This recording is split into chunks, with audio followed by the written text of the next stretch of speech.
And moving on to an ET Now exclusive where we're picking up that Walmart may be looking to spin off PhonePe from Flipkart. The payment startup is moving its registered office from Singapore back to India, and all this could be a precursor to a PhonePe IPO on Dalal Street. Let me bring in my colleague NRAI, who's getting in all those details.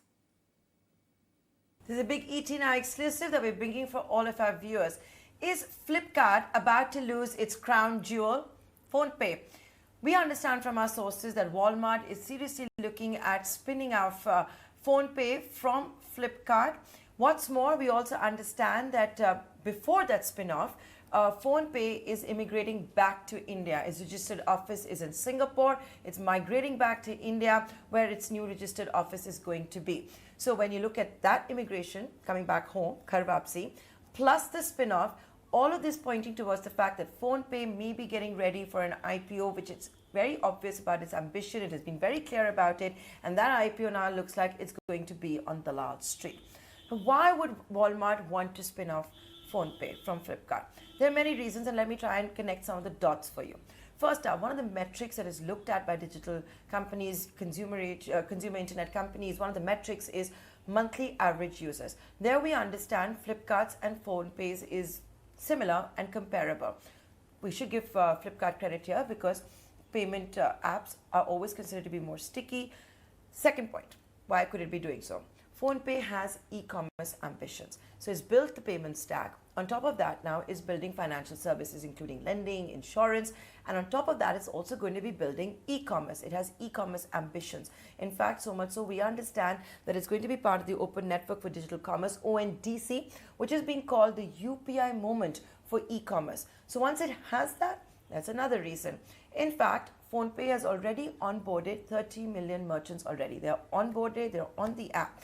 So the thinking being, maybe within PhonePe, maybe within Flipkart, definitely within Walmart, that when you will be shopping, will you first go on Flipkart and make your payments, or will you go on PhonePe and make your payments?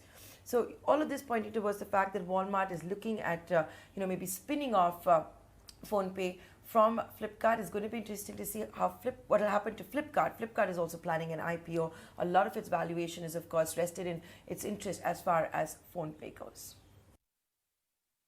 In a big reprieve to the restaurant industry, and it could be looked at as a setback for consumers, the Delhi High Court has stayed the CCPA guidelines that banned service charge earlier this month. So what happens next and what can consumers do? My colleague Samir has the details.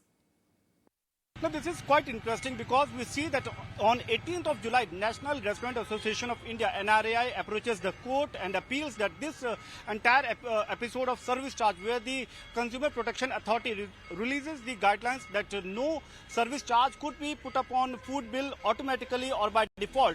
And then Delhi High Court observes and put a stay on the guidelines of this CCPA. Delhi High Court in the stay order also mentions that there has to be a proper mechanism, a proper undertaking by the NRAI that they will not levy any service charge on the takeaway orders. During the entire proceeding, Delhi High Court also observed that the centre or the Consumer Affairs Ministry should come up with a proper response in the next hearing, because the next hearing in this case is scheduled for November 25th.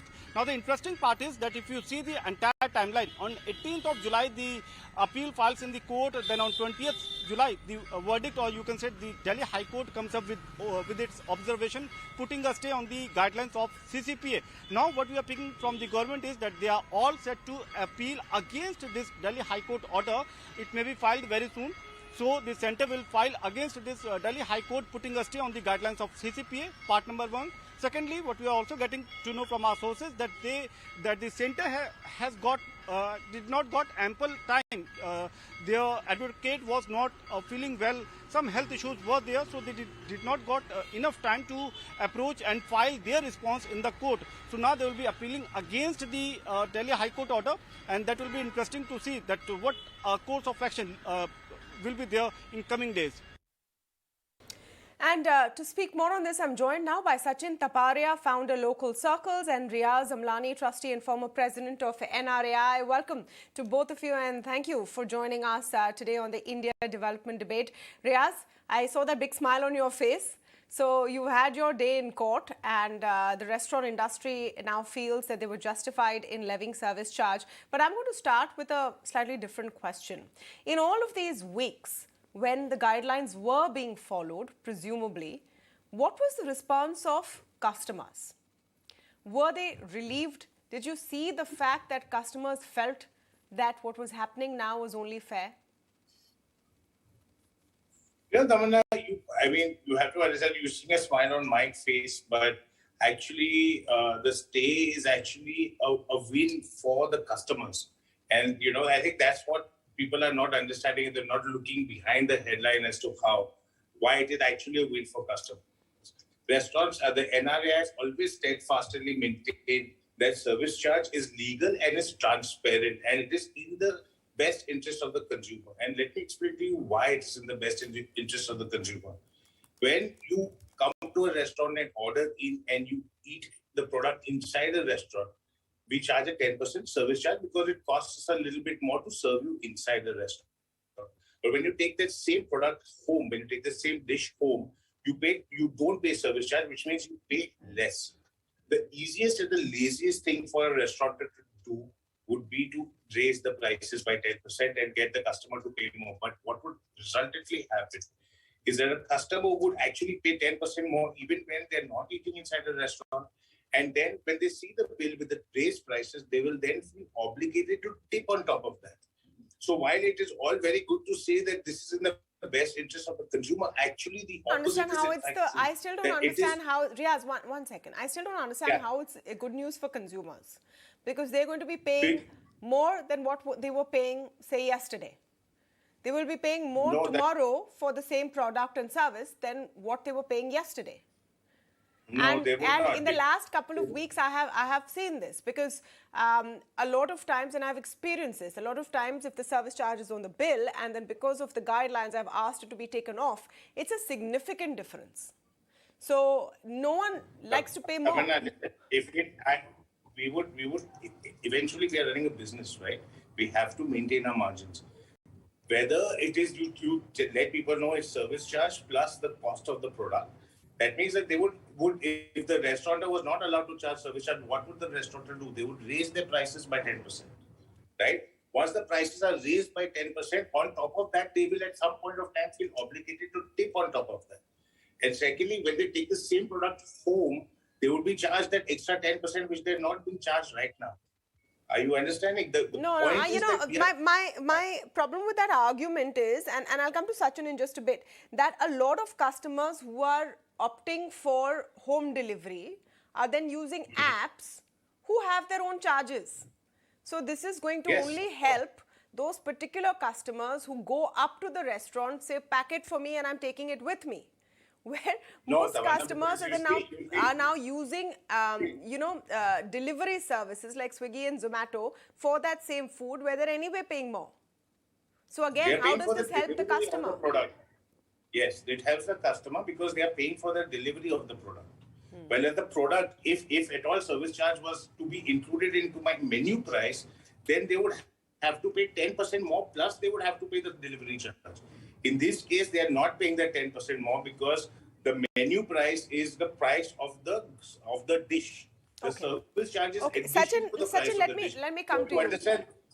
So let me come to you on this, because you conducted a couple of surveys on, the response coming in from customers, and obviously everyone wants the same product or the same service for less. No one likes to pay more. But today, one of the observations of the court very clearly said that it is the prerogative of these restaurant owners. They just need to be transparent about what is the service charge. They need to display it so that customers who choose to eat in that establishment know what they're paying for.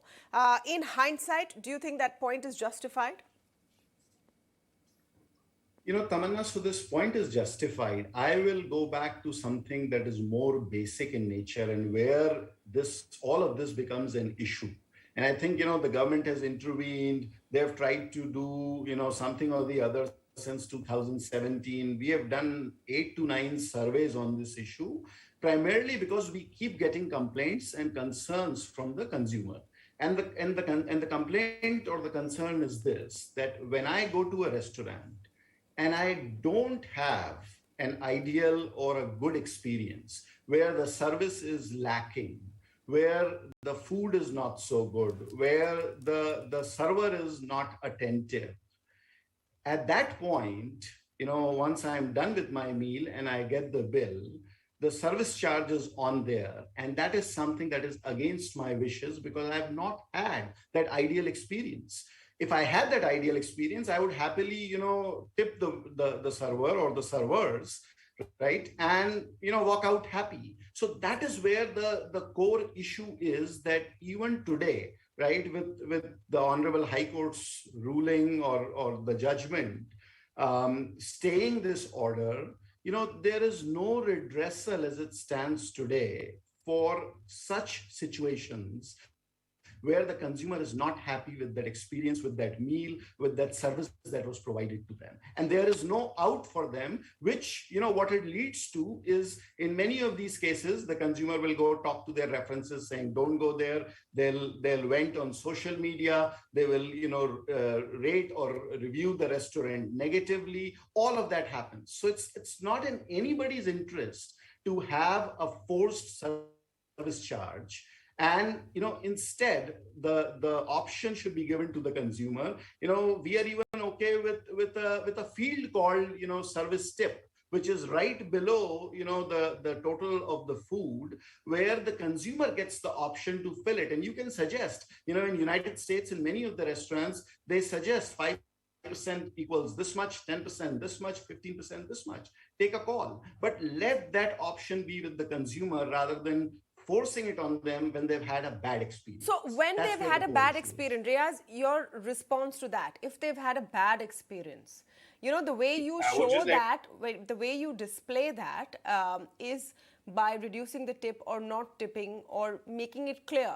So imagine the situation, and it's not something completely unimaginable, that a patron has come into a restaurant, an establishment, not liked the service, not liked the food, and okay, they have to pay for it because they've consumed it one way or the other, but is now slapped on with a service charge. That's not fair, is it?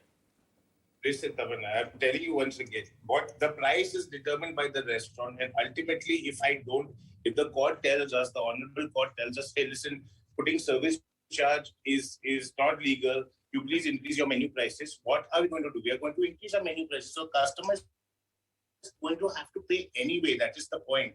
Without transparency, here the customer gets to know that this charge includes service charge. Sorry, it's not just paying. It's paying for service which you didn't like.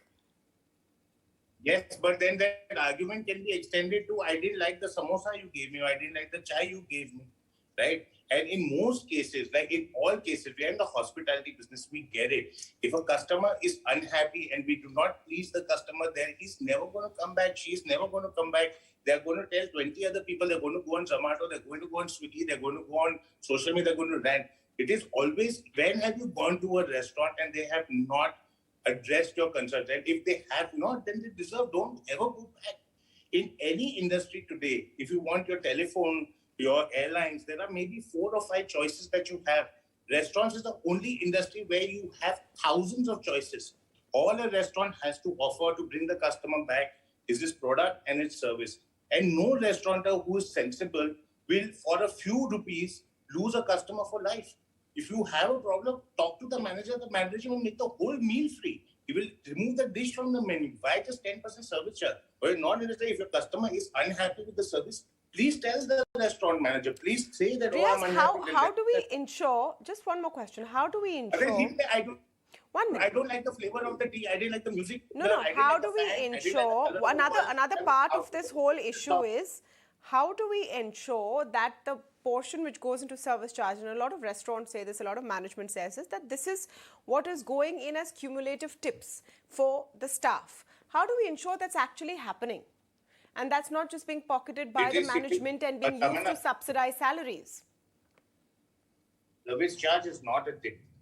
Well, let's get that fundamental story clear. Service charge is the charge the restaurant charges for serving you the product inside a restaurant, right? And when a restaurant says this is service charge, it opens itself up to any scrutiny that this money was collected on behalf of its employees and that it's distributed amongst his employees, right?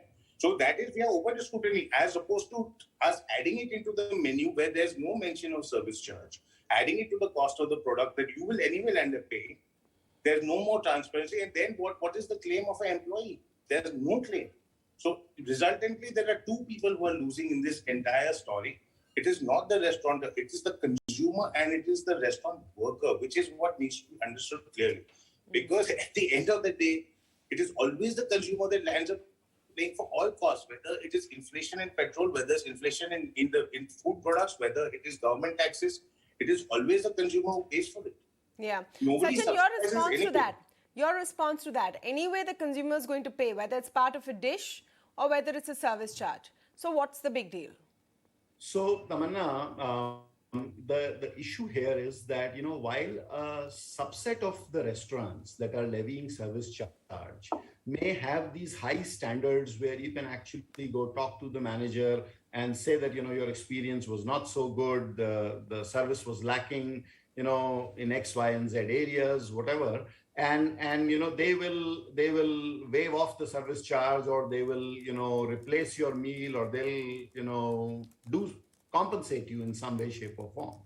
But in 80 to 90% of the cases, that is not happening. If you look at the consumer complaints, basically, many consumers feel trapped about paying a service charge for below average experience, essentially. And that is where this entire issue comes from, which is, and it is very, very unsettling for the consumer, right? I mean, when they go into a restaurant, they don't want to go and stand and fight about whether, why did you put the service charge? I did not have a great experience. He's saying, I'll just increase my menu prices.